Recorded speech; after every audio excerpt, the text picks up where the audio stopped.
जय Hind and hello guys, स्वागत है आपका आपके अपने YouTube चैनल ज्ञानदेह होस्ट में। और इस वीडियो में मैं आपको बताने वाला हूं CISF कांस्टेबल ड्राइवर भर्ती 2023 के बारे में, जो कि रिसेंटली जारी की गई है और जिसमें कि कैंडिडेट ऑल इंडिया से अप्लाई कर पाएंगे। तो आप इस वीडियो को देखते रहिए, यहाँ पर आपको पूरी जानकारी दी जाएगी। तो चलिए शुरू करते हैं। तो यहाँ पर गाइज अभी जो आप वीडियो में देख सकते हैं, हमारी ऑफिशियल वेबसाइट jobsgyan.in है, इसका लिंक वीडियो के डिस्क्रिप्शन में दिया है। जैसे ही आप लिंक ओपन करेंगे, आपके सामने इस भर्ती की जानकारी आ जाएगी, जहां पर आप इसके बारे में जानकारी जानेंगे। एंड अगर आपको इसका नोटिफिकेशन डाउनलोड करना है तो आप ऑफिशियल नोटिफिकेशन पर क्लिक करके इसके नोटिफिकेशन को डाउनलोड कर लेंगे। अभी जो आप वीडियो में देख सकते हैं, ये आपका ऑफिशियल नोटिफिकेशन है, जहां पर आपको जानने को मिलेगा कि जो आप लोग इसमें फॉर्म को भर पाएंगे वो आप 23 जनवरी 2023 से लेकर के 22 फरवरी 2023 तक भर पाएंगे। अभी यहाँ पर गाइज मैं आपसे जानना चाहूंगा कि क्या आप चाहते हैं कि जब आपका 23 जनवरी 2023 को अप्लाई लिंक एक्टिवेट हो, मैं आपके लिए फॉर्म फिलअप की वीडियो बनाऊं ताकि आप उस वीडियो को देख करके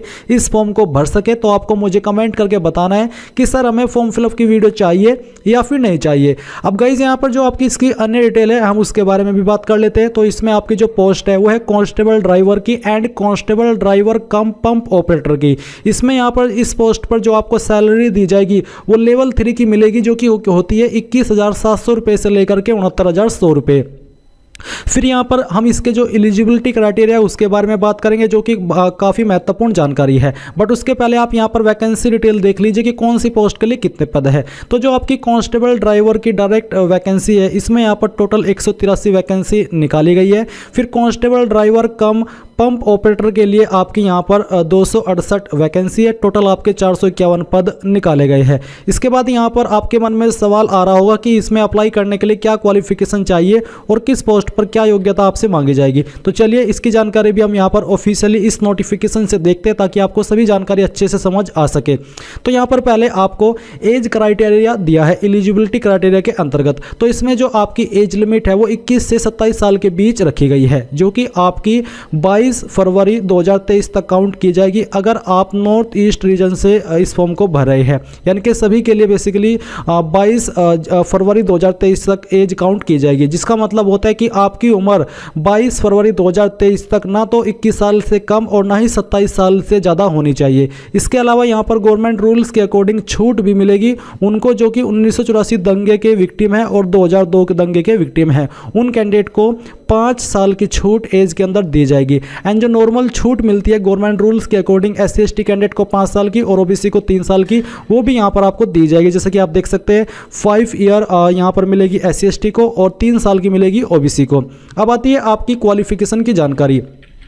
तो यहाँ पर आप जानेंगे कि the candidate should have past matriculation यानी कि 10th और इक्विवेलेंट यानी कि 10वीं या उसकी बराबर की योग्यता। सेकेंडली आपको कहा कि educational certificate other than state board central board should be accompanied with government of India. यानी कि अगर आपका जो सर्टिफिकेट है 10th का, अगर वो स्टेट बोर्ड या सेंट्रल बोर्ड के अलावा अन्य किसी बोर्ड का है तो वो आपका गवर्नमेंट ऑफ इंडिया के अंदर रजिस्टर होना चाहिए। तो बेसिकली आपसे 10वीं की योग्यता क्वालिफिकेशन के रूप में मांगी है। फिर आती है ड्राइविंग लाइसेंस की जानकारी। तो आपको बोला है the candidate should have a valid driving licence in the following type of vehicles.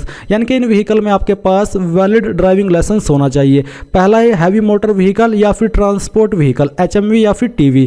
इसके बाद है लाइट मोटर व्हीकल और तीसरा है मोटरसाइकिल विद गियर। अब गाइज यहाँ पर कुछ कैंडिडेट के सवाल मुझे पता है कि ये होने वाले हैं कि सर मेरे पास लाइट मोटर व्हीकल का लाइसेंस है तो क्या मैं अप्लाई कर सकता हूँ। फिर सवाल आएगा कि सर मेरे पास मोटरसाइकिल विद गियर का लाइसेंस है तो क्या मैं अप्लाई कर सकता हूं। बट जैसा कि यहां पर बोला है कि the candidate should have a valid driving licence in the following types of vehicle. तो बेसिकली यहां पर आपको छूट मिल भी सकती है, क्योंकि यहां पर ये जो फॉलोइंग यानी कि नीचे दिए गए लाइसेंस हैं, इनमें से अगर आपके पास कोई एक लाइसेंस भी है तो आप तब भी इस पर अप्लाई करने के लिए एलिजिबल है। बाद में आप उसको अपग्रेड करा लीजिएगा। तो आई होप ये आपके लिए एक छूट साबित होगी। अगर आपके पास लाइट मोटर व्हीकल है तब भी आप अप्लाई कर सकते हैं, और जो आपका हैवी मोटर व्हीकल का लाइसेंस है तब भी आप इस पर अप्लाई कर सकते हैं। एंड इसके बारे में अगर अन्य जानकारी आएगी इन फ्यूचर तो वो आपको टाइम आने पर बता दिया जाएगा। अब आपको यहाँ पर एक्सपीरियंस के अंदर एक्सपीरियंस भी बोला है।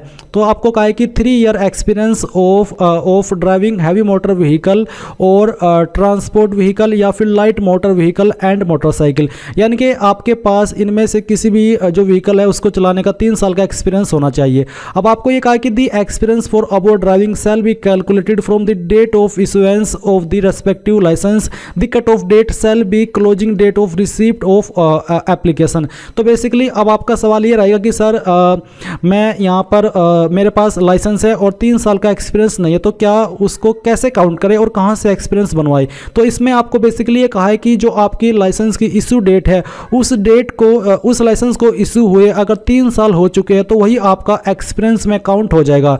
जैसे कि आपका लाइसेंस 2022 का बना हुआ है, मैं आपको एक एग्जांपल दे रहा हूं, और आपको 3 साल बाद आपने इस भर्ती में अप्लाई कर रहे हैं यानी कि 28 की एज तक, तो इसका मतलब है कि आपके लाइसेंस को 3 साल हो चुके हैं और आपका इसमें जो अप्लाई करने का एक्सपीरियंस है वो वैलिड है। तो बस यही है कि आपकी जो भी लाइसेंस की डेट है वो 3 साल पुरानी होनी चाहिए इशू होने की, तो फिर आपका ये जो एक्सपीरियंस है वही काउंट हो जाएगा। इसके बाद यहाँ पर फिजिकल स्टैंडर्ड भी आप जान लीजिए। जनरल SC OBC के लिए जो रखी गई है हाइट मेल कैंडिडेट में वो 167 सेंटीमीटर है, चेस्ट बिना फ्लाई 80 और फुला करके 85, जहाँ पर 5 सेंटीमीटर का फुलाव जरूरी है। जो कैंडिडेट इन जाति से या फिर इन जगह से बिलोंग करते जो कि यहाँ पर दी गई है उनके लिए मेल में हाइट 160 और चेस्ट बिना फ्लाई 78, फुला करके 83, जहाँ पर 5 सेंटीमीटर का फुलाव जरूरी है। इसके अलावा जो ST कैंडिडेट है उनको भी यहाँ पर जो छूट है दी गई है हाइट के अंदर, यानी कि अगर आप ST कैटेगरी कैंडिडेट है तो आपकी हाइट 160 कम से कम और चेस्ट 76 और फुला करके 81 हो जानी चाहिए। तो ये आपने यहाँ पर आपका फिजिकल के बारे में भी जान लिया है। इसके बाद में जो आपका सिलेक्शन कैसे किया जाएगा उसके बारे में आप यहाँ पर जान लीजिए। सिलेक्शन जो आपका बेसिकली किया जाएगा वो आपका PET PST document and trade test के द्वारा किया जाएगा। ट्रेड टेस्ट यानी कि ड्राइविंग टेस्ट, इसके बाद रिटन एग्जाम होगा और मेडिकल एग्जाम होगा। और आपका जो फिजिकल स्टैंडर्ड है इसके बारे में तो आप जान ही चुके हो। यहाँ पर आप जो आपका एग्जाम पैटर्न है वो आप देख सकते हैं। इसमें आपको driving test for light vehicle 50 number मिलेंगे, driving test for heavy vehicle 50 number, practice knowledge of motor mechanism and ability इसके लिए 30 नंबर और 15 मार्क्स आपको दिए जाएंगे और 15 मार्क्स यहाँ पर क्वालिफाई रखे गए हैं। रिटन एग्जाम का जो पैटर्न है वो भी आपके सामने, आप यहाँ पर इसका पैटर्न भी देख सकते हैं।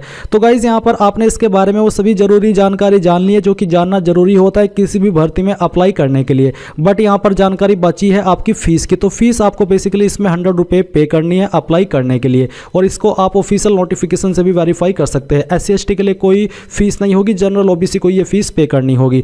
तो गाइज ये थी CISF कांस्टेबल ड्राइवर भर्ती 2023 के बारे में पूरी जानकारी। आई होप ये जानकारी आपको पसंद आई होगी। अगर आई है तो आप इस वीडियो को लाइक, शेयर एंड चैनल को सब्सक्राइब करके बेल आइकन ऑन कर ले। Thanks for watching. जय हिंद।